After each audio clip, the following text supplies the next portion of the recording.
பார்த்து கொண்டிருப்பது kids MMP Tamil stories. Hi குட்டீஸ், welcome back to our channel. இன்னைக்கு நான் இன்னொரு கதையோட வந்திருக்கேன். என்ன கதை கெஸ் பண்ணுங்க பாப்போம். என்ன தெரியுமா? எறும்பும் கரடியும். இந்த கதையை கேளுங்க, நான் கடைசியா உங்ககிட்ட பேசுறேன். டடா. ஒரு காட்டுக்குள்ள ஒரு பெரிய கரடி இருந்துச்சு. அந்த கரடி ரொம்ப சோம்பேறியா இருந்துச்சு. எப்ப பார்த்தாலும் சாப்பிட்டு தூங்குறதே வேலையா இருந்துச்சு. அது வாழ்ந்துகிட்டு இருந்த இடத்துக்கு பக்கத்துல ஒரு எறும்பு கூட்டம் வாழ்ந்துகிட்டு வந்துச்சு. கரடி சாப்பிடும் போது கீழே சிந்துற சின்ன உணவு துணிகள் எல்லாத்தையும் அந்த எறும்பு கூட்டம் கொஞ்சம் சாப்பிட்டு மீதியை சேமிச்சு வைக்கும்.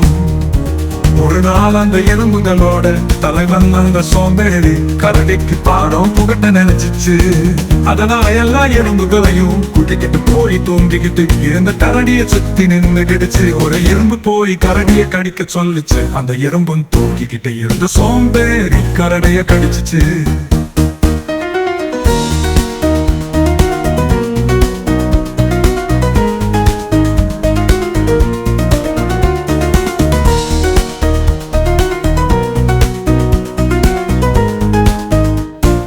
தாங்காம தூக்கத்துல இருந்த கரடிக்கு பகீர்னு இருந்துச்சு. என்ன இது, எல்லா எறும்புகளும் என்ன சுத்தி நிக்குதுன்னு பயந்துச்சு. அப்பதான் அந்த எறும்புகளோட தலைவன் சொல்லுச்சு, இன்னைக்கு எங்களை தாண்டி நீ வெளியில போக முடியாது. உன்னோட பொந்துல இருந்து உணவா வேணும்னு சாப்பிட்டுக்குன்னு சொல்லுச்சு.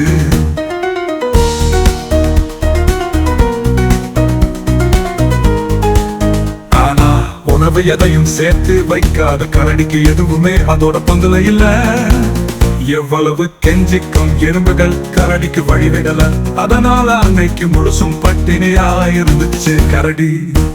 அன்னைக்கு சாயந்திரம் பசியில இருந்த கரடி கிட்ட அந்த எறும்பு தலைவர் சொல்லுச்சு, இன்னைக்கு எங்களால நீ பட்டினி கிடந்ததுக்கு எங்களை மன்னிச்சு.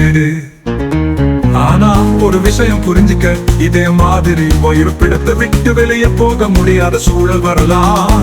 அதுக்கு நீ தயாரா இருக்கணும். அதுக்காகத்தான் நாங்க இப்படி செஞ்சோம். நீ சாப்பிடுற சாப்பாட்டுல இருந்து கீழே விழுகிற துணுக்குகளை சாப்பிட்டு தான் நாங்க வாழுறோம். அந்த நன்றிக்காக தான் இப்படி நடந்துக்கிட்டோன்னு சொல்லி மன்னிப்பு கேட்டுச்சு.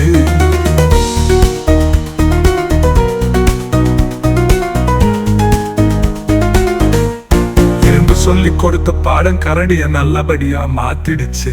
அன்னையில இருந்து தனக்கு தேவையான உணவை மட்டும் தேடாம சேமிச்சு வைக்கிறதுக்கும் சுறுசுறுப்பா உணவு தேடிச்சு அந்த கரடி.